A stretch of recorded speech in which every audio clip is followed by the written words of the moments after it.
এইটো জুবেৰক সুধি লোৱা না আৰু আসিফক সুধি লোৱা তাৰ পত্ৰটো জাল নে আচল এই কথাটো মই কেনেকৈ ক'ব পাৰিম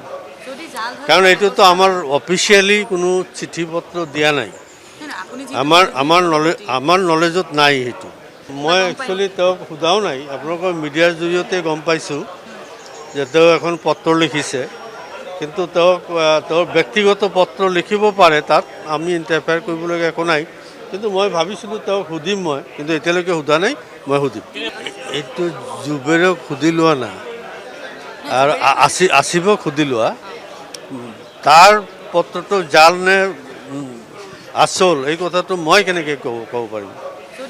কাৰণ এইটোতো আমাৰ অফিচিয়েলি কোনো চিঠি পত্ৰ দিয়া নাই আমাৰ নলেজত নাই সেইটো মই একচুৱেলি তেওঁক সোধাও নাই আপোনালোকৰ মিডিয়াৰ জৰিয়তে গম পাইছোঁ যে তেওঁ এখন পত্ৰ লিখিছে কিন্তু তেওঁৰ ব্যক্তিগত পত্ৰ লিখিব পাৰে তাত আমি ইণ্টাৰফেয়াৰ কৰিবলগীয়া একো নাই কিন্তু মই ভাবিছিলোঁ তেওঁক সুধিম মই কিন্তু এতিয়ালৈকে সোধা নাই মই সুধিম